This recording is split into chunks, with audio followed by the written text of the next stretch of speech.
Good morning, सुप्रभात, वंदे मातरम विद्यार्थी मित्रों। मैं आनंद सर अपने YouTube channel make account easy with Anand sir में आपका हार्दिक स्वागत करता हूं। दोस्तों, हम लोग पार्ट 5 सहायक बहियां, नई बुक होगी तो उसमें पार्ट 6 होगा सहायक बहियां, उसको हम लोग सीख रहे हैं।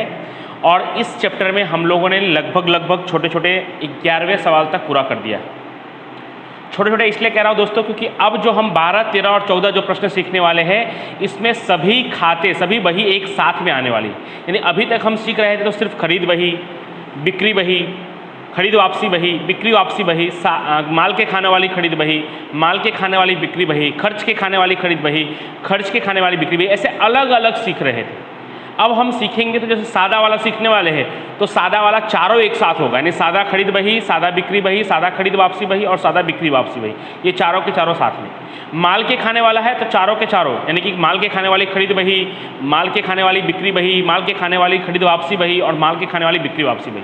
ठीक उसी तरह से जब खर्च के खाने वाली होगा तो उसमें भी चारों के चारों, यानी कि खर्च के खाने वाली खरीद बही, खर्च के खाने वाली बिक्री बही और खर्च के खाने वाली खरीद वापसी बही और बिक्री वापसी बही। तो इस तरह के प्रश्नों को सीखने वाले, और ये तीनों ही प्रश्न बहुत महत्वपूर्ण हैं। पीछे के प्रश्नों को तो सिर्फ हमने इन प्रश्नों को सीखने के लिए सीखा था। आपके एग्जाम में तो इन 3 प्रश्नों में से ही कोई एक प्रश्न आएगा। यानी सामान्य भाषा में कहूँ, आसान भाषा में कहूँ आपको, तो ये 3 प्रश्न और उदाहरण नंबर 7, 8, 9, यानी इन कुल 6 प्रश्नों को कर लिया तो उसमें से एक सवाल 8 मार्क्स का आपका पक्का हो जाएगा आपके एग्जाम में, आपके टेस्ट में। अच्छी तरह से आप कर सकेंगे। और इन चारों को साथ में देखकर इतना घबराइए मत कि इतना ज़्यादा एंट्री होगा, आपको मालूम ही है कि सब में 2-3 एंट्री ही होती है। चलिए शुरू करने से पहले एक बार वो नियम को दोहरा लेते हैं, सहायक बही तैयार करने के महत्वपूर्ण नियम। तो 4 महत्वपूर्ण नियम है। सबसे पहला, इसमें सिर्फ उधार व्यवहार का लेखा होता है, रोकड़ व्यवहार का लेखा नहीं होता। दूसरा, इसमें संपत्ति के खरीदी बिक्री का लेखा नहीं होता। तीसरा, यदि किसी व्यवहार में अंशतः रकम चुकाया हो या मिला हो फिर भी उसे पूरा उधार मानकर लेखा करेंगे। और चौथा, व्यापारी बट्टा तो घटाएंगे लेकिन रोकड़ बट्टा की कोई असर नहीं होगी। तो चलिए शुरू करते हैं दोस्तों। Page number 137, question number 12। ये पुरानी बुक में है, नई बुक में शायद कुछ अलग पेज नंबर हो सकता है, तो आप अपने हिसाब से देख लीजिएगा। पेज नंबर 137, क्वेश्चन नंबर 12, निम्नलिखित व्यवहार श्री पीके स्टोर्स की खरीद बही, बिक्री बही, खरीद वापसी बही और बिक्री वापसी बही में लिखिए। हमेशा की तरह आपको आपके स्क्रीन पर सवाल दिखाई देगा। मैं एक बार फिर से रिपीट कर दे रहा हूँ। निम्नलिखित व्यवहार श्री पीके स्टोर्स की खरीद बही, बिक्री बही, खरीद वापसी बही और बिक्री वापसी बही तैयार कीजिए। तो देख सकते हैं मैंने यहाँ बना दिया है खरीद बही, खरीद वापसी बही, बिक्री बही और बिक्री वापसी बही। अब किसमें कैसे लेखा करेंगे दोस्तों, एकदम आसान है।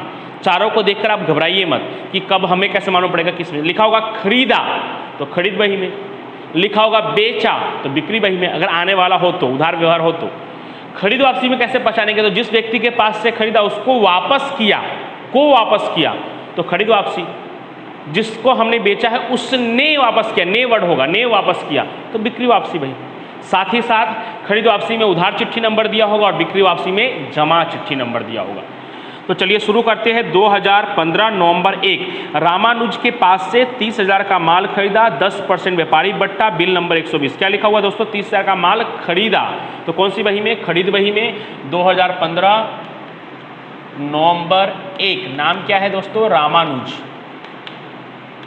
कौन सी बही तैयार करनी है ऐसा कुछ नहीं लिखा था, सिर्फ लिखा था खरीद बही, बिक्री बही, खरीद वापसी बही और बिक्री वापसी बही। तो हमने सादा वाला तैयार किया। माल के खाने वाला होगा तो लिखा होगा, खर्च के खाने वाला होगा तो भी लिखा होगा। रामानुज खाते, कितने का माल खरीदा है हमने दोस्तों, 30,000 का। व्यापारी बट्टा 10% घटाने के बाद कितना आएगा दोस्तों, 27,000। आवक बिल नंबर है 120। उसके बाद 4 तारीख, निर्मी के पास से 12,000 का माल 10% रोकड़ बट्टा से खरीदा। दोस्तों कंफ्यूज करने के लिए दिया है, आपको याद रखना चाहिए कि रोकड़ बट्टा का लेखा नहीं होता है। साख अवधि 1 मास, बिल नंबर 130। साख अवधि मतलब हमने उधार खरीदा है, तो यह भी यही खरीद बही में ही आएगा। निर्मी खाते, कितने का माल है दोस्तों, 12,000 का माल है तो पूरा 12,000 आएगा क्योंकि रोकड़ बट्टा दिया है, रोकड़ बट्टा आपको माइनस नहीं करना है। बिल नंबर कितना है दोस्तों, बिल नंबर है 130। उसके बाद 6 तारीख, सुरेश को 15,000 का माल 5% व्यापारी बट्टा से बेचा, रोकड़ बट्टा 3%, बिल नंबर 350। क्या लिखा है दोस्तों, बेचा मतलब कौन सी बही में, बिक्री बही में।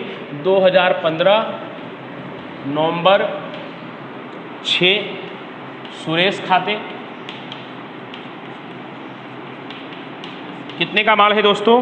तो 15,000 का माल, 5% व्यापारी बट्टा और 3% रोकड़ बट्टा। तो रोकड़ बट्टा का तो लेखा नहीं होगा, लेकिन व्यापारी बट्टा माइनस करेंगे तो 14,250, यानी 15,000 का 5% आप करोगे कैलकुलेटर में, 15,000 माइनस 5% तो आपका डायरेक्ट आ जाएगा 14,250। बिल नंबर है दोस्तों 350। उसके बाद 11 तारीख 10,000 का माल खरीदा, case memo number 58। Case memo मतलब ये रोकड़ व्यवहार है, किसी का नाम नहीं दिया है, तभी भी हम समझ जाएंगे कि रोकड़ व्यवहार है। रोकड़ व्यवहार का कहीं लेखा नहीं होता, तो 11 व्यवहार का लेखा नहीं होगा दोस्तों। 15 तारीख सुरेश ने, वहाँ पे दोस्तों पुरानी बुक में को लिखा हुआ है, लेकिन सुरेश ने होना चाहिए, तो सुधार लेना। नई बुक में तो सही लिखा हुआ है। सुरेश ने 3,000 का माल वापस किया, जिसके सामने जमा चिट्ठी नंबर 20 मनोज को भेज दी। वो भी मनोज को भी काट दीजिए, सुरेश को भेज दी। दो जगह मिस्टेक है, पहले तो को लिखा है उसकी जगह ने लिखिए, नई बुक में सही लिखा हुआ है, और लास्ट में लिखा है जमा चिट्ठी नंबर 20 मनोज को भेज दी। मनोज को क्यों भेजेंगे? सुरेश ने वापस किया तो सुरेश को ही भेज दी। ठीक है, अब सुरेश को हमने क्या किया था दोस्तों? हमने बेचा था। अब उसने माल वापस किया तो हम कहाँ लिखेंगे दोस्तों? बिक्री वापसी में लिखेंगे। और ऐसे भी जमा चिट्ठी दिया है तो हम पहचान जाएंगे कि भाई ये क्या है, बिक्री वापसी है। तो 2015 नवंबर 15, नाम क्या है दोस्तों? सुरेश। तो सुरेश खाते कितने का माल वापस किया है दोस्तों उसने? तो उसने माल वापस किया है 3,000 का। जमा चिट्ठी नंबर कितना भेज दिया है हमने उसको? 20। रकम में कितना आएगा? 3,000। उसके बाद दोस्तों 17 तारीख निर्मी को 40% माल वापस किया। हाँ सही लिखा है, निर्मी को 40% माल वापस किया। उधार चिट्ठी नंबर 17। निर्मी से हमने क्या किया था दोस्तों? खरीदा था। अब निर्मी को वापस किया, मतलब कौन सी बही में आएगा? खरीद वापसी बही में आएगा। कौन सा तारीख है? 2015 नवंबर 17, निर्मी खाते। और ऐसे भी उधार चिट्ठी नंबर दिया तो उसको भी समझ जाएंगे आपकी, इससे भी आप समझ जाएंगे कि खरीद माल वापसी है। कितना परसेंट माल वापस किया दोस्तों? 40% माल। तो यहाँ देखेंगे निर्मी से हमने कितना खरीदा था? 12,000। 12,000 का 40% कर देंगे दोस्तों तो 12 चौक 4800, 4,800। उसके बाद तारीख 19 श्री सरस्वती फर्नीचर मार्ट से 7,000 का फर्नीचर खरीदा। आएगा कि नहीं दोस्तों? यस, नहीं आएगा। क्यों नहीं आएगा? क्योंकि आप अच्छी तरह से जानते हैं फर्नीचर खरीदा। फर्नीचर हमारे लिए क्या है? संपत्ति, और संपत्ति के खरीदी बिक्री का लेखा नहीं होता। Very good. उसके बाद 20 तारीख आंटी के पास से 90,000 का माल खरीदा, आधी रकम तुरंत चुका दी। ये आएगा कि नहीं आएगा? तो आएगा। आधी रकम तुरंत चुका दी, फिर भी हम इसे पूरा उधार मानकर लेखा करेंगे। नियम नंबर 3 में आपको बताया है कि अगर अंशतः रकम चुकाया या मिला होगा फिर भी हम उसे पूरा उधार मानकर लेखा करेंगे। तो क्या किया है? आंटी से हमने खरीदा है, तो 20 तारीख आंटी खाते कितने का माल खरीदा है हमने? 90,000 का माल खरीदा है, तो पूरा 90,000। बिल नंबर नहीं दिया हुआ है तो कोई बात नहीं, 90,000 रकम में लिख देंगे। उसके बाद 21 तारीख थोड़ा महत्वपूर्ण है दोस्तों। 21 तारीख और 23 तारीख का व्यवहार थोड़ा महत्वपूर्ण है। आंटी के पास से खरीदा संपूर्ण माल, यानी आंटी के पास से खरीदा पूरा माल 1,08,000 में किसको बेचा हमने? बाला को 1,08,000 में बेचा। साख अवधि 1 मास, व्यापारी बट्टा 10%, बिल नंबर 360। व्यापारी बट्टा भी है दोस्तों 10%। तो सबसे पहले बेचा है मतलब बिक्री बही में, तारीख कौन सा? 21। किसको बेचा है दोस्तों? बाला को। तो बाला खाते आंटी के पास से जो हमने 90,000 का माल खरीदा वही पूरा माल हमने बाला को क्या कर दिया है? 1,08,000 में 10% व्यापारी बट्टा से बेच दिया है। तो 1,08,000 में आप 10% व्यापारी बट्टा काटोगे दोस्तों तो 97,200 आएगा। कितना आएगा दोस्तों? 97,200। क्या किया मैंने? 1,08,000 माइनस 10%, तो कितना आएगा? 97,200। तो याद रखिएगा जो माल आपने 90,000 में खरीदा था वो माल आपने कितने में बेचा है? 97,200। ऐसा इसलिए बता रहा हूँ क्योंकि आगे उसका काम आने वाला है। ठीक है, हमने आंटी से कितने में खरीदा था? 90,000 में, और वही हमने बाला को कितने में बेचा? 97,200 में। अब आपके मन में लग रहा होगा सर उसमें तो 1,08,000 लिखा था। 1,08,000 हमने उसको भाव बताया है, लेकिन 10% हमने डिस्काउंट भी दिया है। तो 1,08,000 में 10% डिस्काउंट काटकर हमने 97,200 में बेचा है। अब आगे उसका क्या काम है वो देखिए। 23 नंबर, बाला के पास से आधा माल वापस आया जो हमने आंटी को भेज दिया। सबसे पहले बाला ने हमें आधा माल वापस किया और वही माल हमने किसको भेज दिया? आंटी को भेज दिया। तो पहले बाला ने वापस किया है तो कौन से बही में आएगा? बिक्री वापसी बही में। ये 23 नंबर का जो व्यवहार है वो बिक्री वापसी और खरीद वापसी दोनों में आएगा। तो पहले बिक्री वापसी में क्यों? क्योंकि पहले किसने वापस किया है? बाला ने हमें वापस किया है। तो बाला खाते कितना माल दोस्तों वो बाला ने वापस कर दिया है? तो बाला ने वापस कर दिया है दोस्तों आधा माल। तो 97,200 का आप क्या कर देंगे दोस्तों? आधा कर देंगे। तो 97,200 का आधा करेंगे तो 48,600 क्या लिखा है, बाला ने आधा माल वापस किया, तो 97,200 का आधा करेंगे तो कितना आएगा, 48,600। और वही माल हमने किसको भेज दिया है, आंटी को, क्योंकि हमने भी तो आंटी से खरीदा था। तारीख कितना, 23 तारीख ही आंटी खाते 45,000। अब आपको आश्चर्य लगा होगा दोस्तों कि बाला ने तो हमें 48,600 का माल वापस किया था, फिर हमने आंटी को वापस किया तो 45,000 क्यों लिखा, क्योंकि दोस्तों हमने 90,000 का माल लाभ चढ़ाकर बाला को 97,200 में बेचा था। अगर मान लीजिए कि 10 रुपये का बॉल पेन मैं किसी को 20 रुपये में बेच रहा हूँ, दो बॉल पेन था मेरे पास 10-10 रुपये का, मैंने किसी के पास से 10-10 रुपये की 2 बॉल पेन ली, यानी 20 रुपये में 2 बॉल पेन लिया और उसे 20-20 रुपये में बेच दिया। अब 20-20 रुपये में बेच दिया, सामने वाले ने मुझे एक बॉल पेन वापस किया तो मुझे कितना देना पड़ेगा, उसे 20 रुपये देना पड़ेगा। लेकिन मैं जिस व्यक्ति से खरीद कर लाया हूँ उसे जब मैं वापस करूँगा तो मुझे कितना देगा, 10, क्योंकि मैंने तो उसे 10 में लाया था ना। तो वही मैं बार बार समझा रहा था, इसने आधा माल वापस दिया तो इसका आधा कर दिया हमने 48,600, और वही हमने आंटी को भेजा, तो आंटी के लिए तो 90,000 का था, तो 90,000 का आधा कितना होगा दोस्तों, 45,000।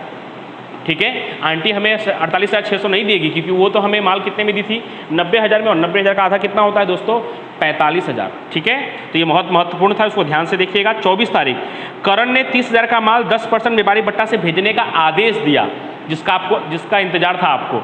नहीं आएगा दोस्तों क्योंकि आदेश दिया, ऑर्डर दिया, ये सब नहीं आता है। लेकिन 25 तारीख करण को आदेशानुसार माल भेज दिया मतलब बेच दिया, और मजदूरी के 500 जोड़ दिए, बिल नंबर 365। बेच दिया भेज दिया का मतलब बेच देना होता है, तो करण खाते बिक्री बही में लिखेंगे हम।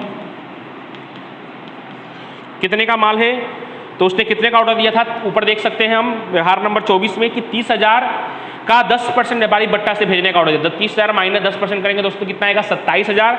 लेकिन मजदूरी का भी 500 है तो 27,500 आ जाएगा। दोस्तों एग्जाम्पल में वो लोग मजदूरी का नहीं जोड़े होते हैं, लेकिन आप जरूर जोड़िएगा, मैं जुड़वा रहा हूँ तो आप जोड़िएगा क्योंकि उसको जोड़ना अनिवार्य है। आगे कुछ उदाहरणों में उन्होंने भी जोड़ा है, कुछ में जोड़ा है, कुछ में नहीं जोड़ा है, लेकिन आपको सब में जोड़ना है। ठीक है, तो इसलिए एग्जाम्पल में से देख के मत करिएगा, उसमें उन्होंने नहीं जोड़ा है लेकिन आप जोड़ रहिएगा। ठीक है, तो कैसे किया हमने, करण को आदेशानुसार माल भेज दिया, मजदूरी के 500 जोड़े।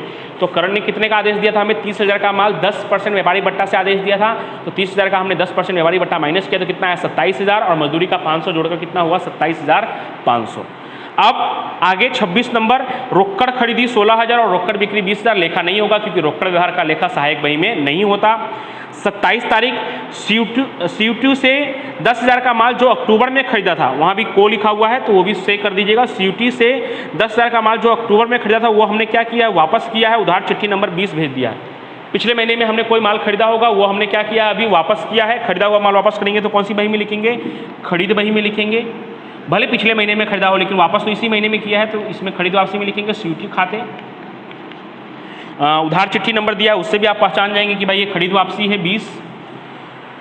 कितने का माल, 10,000 का माल जो कि हमने पूरा वापस किया है तो पूरा 10,000 लिखेंगे। तारीख 30 करण ने आधा माल वापस किया, प्रमाणसर मजदूरी की रकम भी उसे वापस की गई। करण ने क्या किया, आधा माल वापस किया। करण को हमने क्या किया था, बेचा था, उसने आधा माल वापस किया मतलब बिक्री वापसी में, और प्रमाणसर मजदूरी वापस की। प्रमाणसर मतलब जितना हमने उससे मजदूरी लिया था, जितना उसने माल वापस किया उस हिसाब से हमने उसको मजदूरी भी वापस कर दिया है। तो तारीख 30 करण खाते, तो आपको ज़्यादा चिंता करने की जरूरत नहीं, ये मजदूरी सहित का ही रकम है, डायरेक्ट इसका आधा कर देंगे। यानी 27,000 का आधा करो, फिर 500 का आधा करो, फिर जोड़ो, ऐसा नहीं, ये मजदूरी सहित ही 27,500 है। तो डायरेक्ट 27,500 का डायरेक्ट आधा हम कर लेंगे तो कुछ समथिंग 13,750 आएगा। फिर भी मैं एक बार चेक कर लेता हूँ,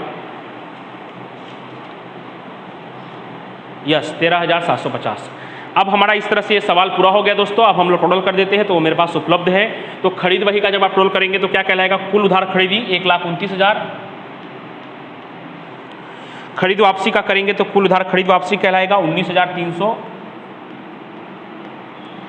बिक्री बही का टोटल करेंगे तो कुल उधार बिक्री कहलाएगा 1,38,950। और बिक्री वापसी बही का टोटल करेंगे तो कुल उधार बिक्री वापसी कहलाएगा 65,350। तो दोस्तों ये बहुत ही महत्वपूर्ण सवाल है आपके एग्जाम की दृष्टि से। अभी जो हम तीनों सवाल सीखने वाले हैं बारी बारी से, क्वेश्चन नंबर 12, 13, 14, वो तीनों ही बहुत महत्वपूर्ण, जिसमें से आज हमने क्वेश्चन नंबर 12 सीख लिया दोस्तों। इसको अच्छी तरह से, हो सके तो वीडियो को 1 से 2 बार देखें आप समय निकालकर, और अच्छी तरह से इसको सीखें। और इसकी तरह सेम टू सेम है एग्जाम्पल नंबर 7, वो आपकी स्क्रीन पर दिखाई देगा। यस देख सकते हैं इसमें भी लगभग वैसे ही सेम व्यवहार है, तो इसको भी उसी तरह से करना है। इसमें भी चारों खाते बही बनाने हैं आपको, खरीद बही, बिक्री बही, खरीद वापसी और बिक्री वापसी। तो इसको होमवर्क के रूप में आप करके मुझे भेजिएगा। और आपको वीडियो अच्छा लगे तो लाइक करिए, शेयर कीजिए और सब्सक्राइब करिए और करवाइए। Thank you so much.